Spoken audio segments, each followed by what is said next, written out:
to Shudders and Shivers Studio, the place where creepy tales are brought to life. My name is Mr. Night Terror, and I am not your friendly next door neighbor. Oh, no. If you're looking for warm hugs and unicorns and boy, you are in the wrong place.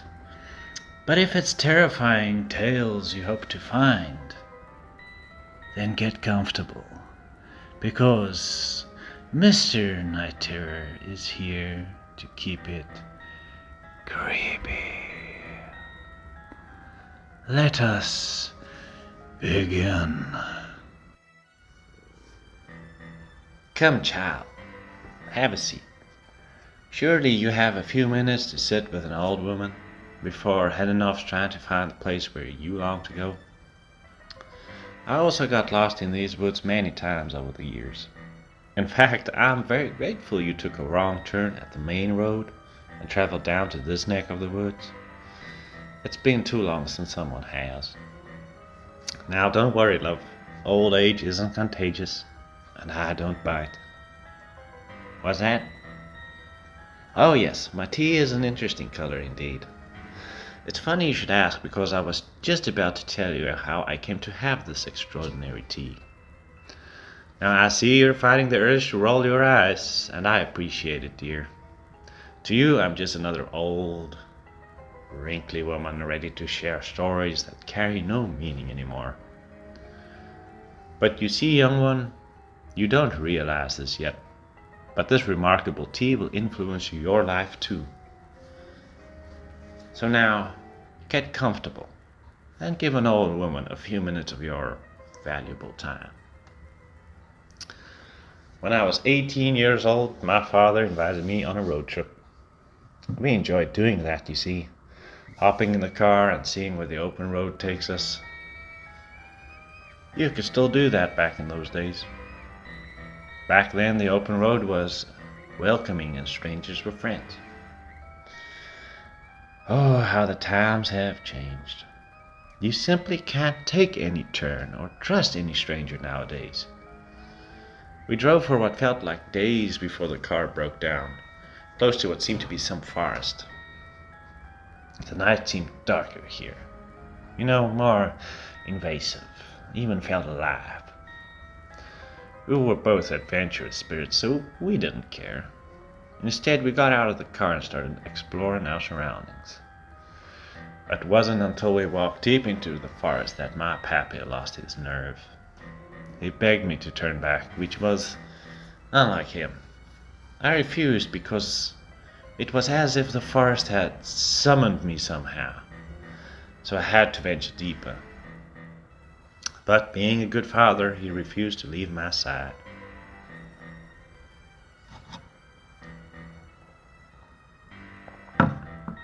We walked for hours until I came across something so phenomenal that I knew it changed my life forever the second I laid my eyes on it.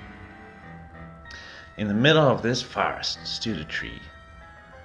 Now, child, don't you go thinking it was an ordinary tree. Oh no, honey. There was something extraordinary about this tree. Now, my pappy was exhausted by this time, but upon seeing the tree, he regained his energy and continued to beg me to leave this bizarre forest. Even though I saw his lips moving, I couldn't hear a word. It was only the tree and me. Nothing else mattered.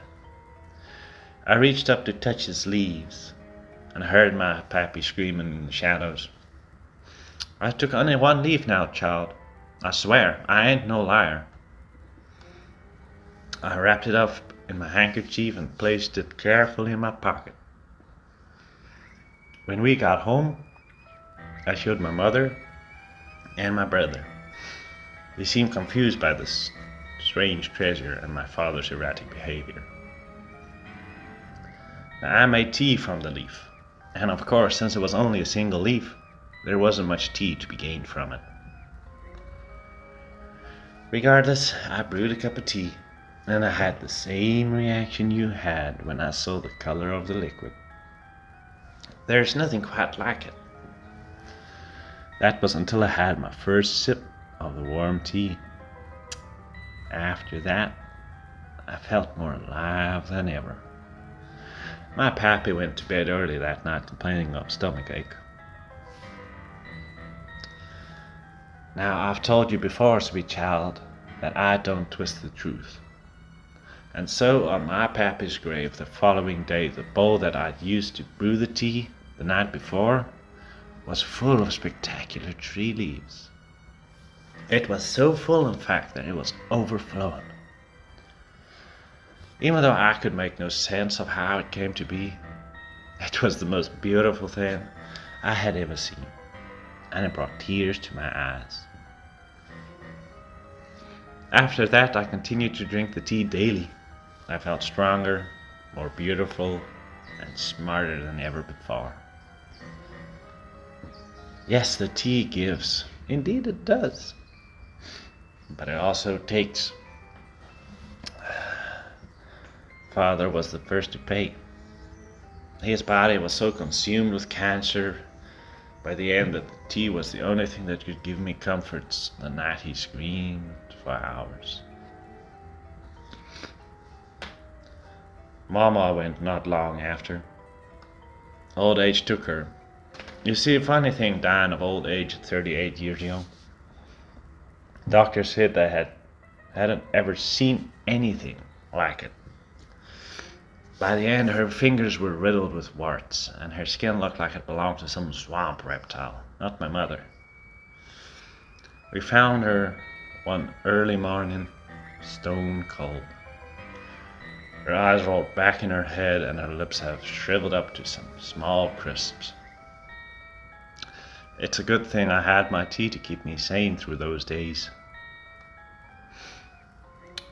The worst of the lot was my brother Johnny. Not long after Mama died, he complained of a headache. A headache. A headache that would grow to consume his entire being. He couldn't sleep, couldn't eat, and by the end of it, he hardly left his bed at all. It was by his own choosing that he ended his suffering. I still remember my cup of tea giving me comfort like a warm blanket on a brisk morning when I heard the shot echo through the dull house.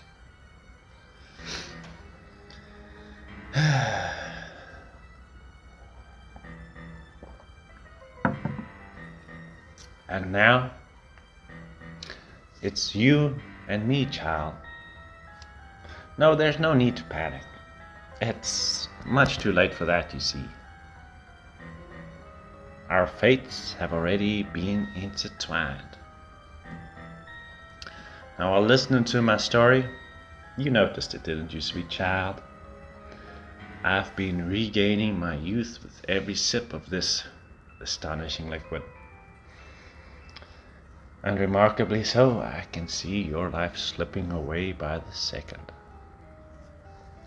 The throbbing in your hands that you felt the minute you looked at my tea wasn't your imagination. No, dear. It was the beginning of your demise. Now, doctors will feel frustrated by their lack to explain why your bones won't stop crumbling.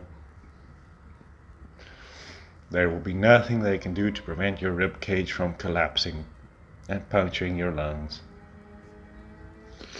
Now, I am sorry because it will be painful. But don't worry about me.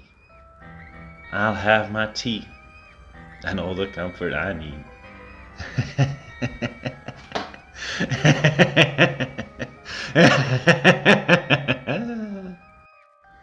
We have come to the end of our spooky slope, friends.